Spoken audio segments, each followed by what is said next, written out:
जय श्री राधे राधे। पू पूर्ण, जा जानकारी, पूर्ण जानकारी पूजा है। पूजा करने आप बैठते हो तो आपको ये ज्ञान होना चाहिए कि पूर्ण जानकारी पूजा है। पूजा का दूसरा अर्थ है पुण्य, जागृत। जिसको करने से पुण्य जागृत हो जाता है उसे पूजा कहते हैं। तो पूजा करने वाले व्यक्ति को पूर्ण जानकारी के साथ अपना पुण्य जागृत करना चाहिए। वो कैसे होगा? पूजन में देवो भूत्वा देवम यजेत, पहले स्वयं देवता बने फिर देवताओं का पूजन करें। तो देवता बनने के लिए क्या करना है? जैसा करेंगे संग वैसा चढ़ेगा रंग। तो देवताओं का संग करने के लिए तो पहले तो ये जानो कि देवता हैं कौन जिनका हम संग करें। तो देवता हैं प्रथम गंगा मैया, जो हिमालय से निकलती हैं, प्रयाग और काशी होते हुए गंगा सागर जाकर के मिल जाती है। तो गंगा जल घर में रखें। दूसरा, गौ माता। गोपाल भगवान श्री कृष्ण ने गायों की सेवा करके यह सिद्ध कर दिया कि गाय के अंदर 33 करोड़ देवताओं का निवास होता है। गौ माता श्रेष्ठ देवता है। इनका दूध अमृत है, इनका दही अमृत है, इनका घी अमृत है, इनका गोबर और मूत्र भी अमृत तत्व प्रदान करता है। तो गौ माता का कम से कम घर में गोबर और घर में गोमूत्र अवश्य रखें। तीसरा, ब्राह्मण देवता। ये भूमि के देवता हैं, तो इनका सानिध्य आपके शरीर को देव तत्व प्रदान करेगा। क्योंकि शरीर में तीनों तत्व हैं, देव तत्व, दानव तत्व और मानव तत्व। और हम देव तत्व को प्राप्त करने के लिए देवताओं वाली चीज़ें यदि उपयोग में लाते हैं तो हमारे अंदर देव तत्व जागृत हो जाता है। हमारे ऊपर है कि पूजा करते समय गंगा जल, गोमूत्र और ब्राह्मणों का सानिध्य पूजा में हो तो हमें देव तत्व प्राप्त होगा। क्योंकि ब्राह्मण भूमि के देवता हैं, वो पूजा की विधि बता करके आपका पूजन संपन्न कराएंगे।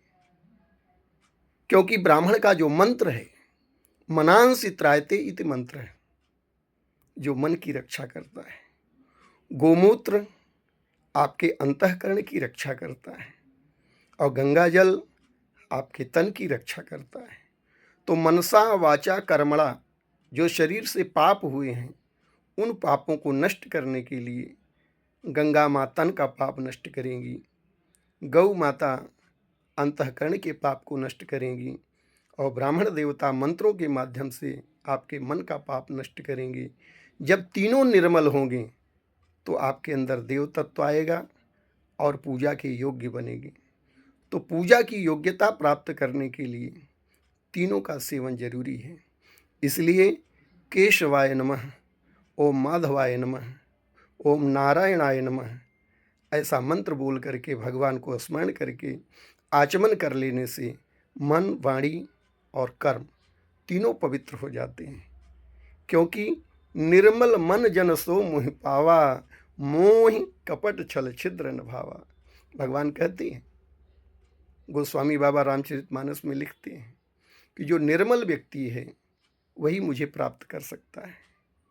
तो निर्मल बनने के लिए घर में गंगाजल, गोमूत्र और ब्राह्मणों का मंत्र, ये तीनों आवश्यक है।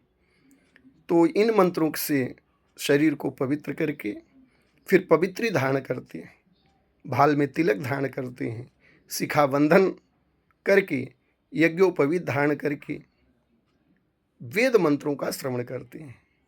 क्योंकि मन को पवित्र करने के लिए, मन को देव तत्व को मजबूत करने के लिए वेद मंत्रों को सुना जाता है।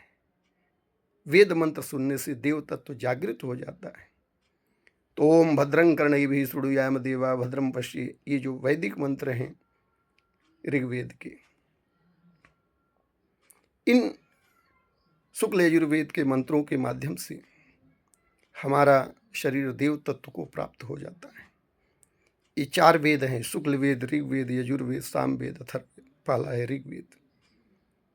तो इन मंत्रों को श्रवण करके शरीर को पवित्र किया जाता है, देव तत्व प्राप्त किया जाता है। फिर मंगल श्लोक का पाठ श्रवण करते हैं। ओम सुमुखश्चैकदन्तश्च कपिलो गजकर्णकः लंबोदरस्य विकटो विघ्ननाशो विनायकः। ये मंगल श्लोक श्रवण करने से जीवन में मांगलिक कार्य होने संपन्न होने लगते हैं, इसलिए मंगल श्लोक को श्रवण करते हैं। फिर संकल्प लेते हैं। संकल्प की विधि यह है कि 3 बार भगवान विष्णु का नाम लेते हैं। ओम विष्णवे नमः, ओम विष्णवे नमः, ओम विष्णवे नमः। फिर हाथ में जल, अक्षत, दुर्वा पुष्प लेकर के संकल्प करते हैं। जल लेकर के गंध, अक्षत, पुष्प, दुर्वा या कुसा, क्योंकि 8 प्रकार के दर्भ हैं जिसमें विशेष कुसा, उसके बाद दुर्वा।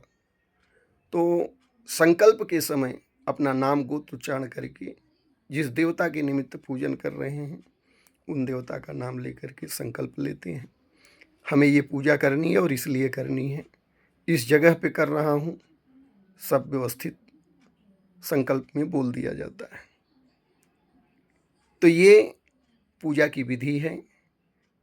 आगे जानने के लिए हमारे दूसरे नंबर के पूजा की विधि बताने वाले YouTube चैनल को सब्सक्राइब करें, लाइक करें और जुड़े रहें, और इसी प्रकार से आगे की जानकारी आप प्राप्त करते रहें। जय श्री राधे।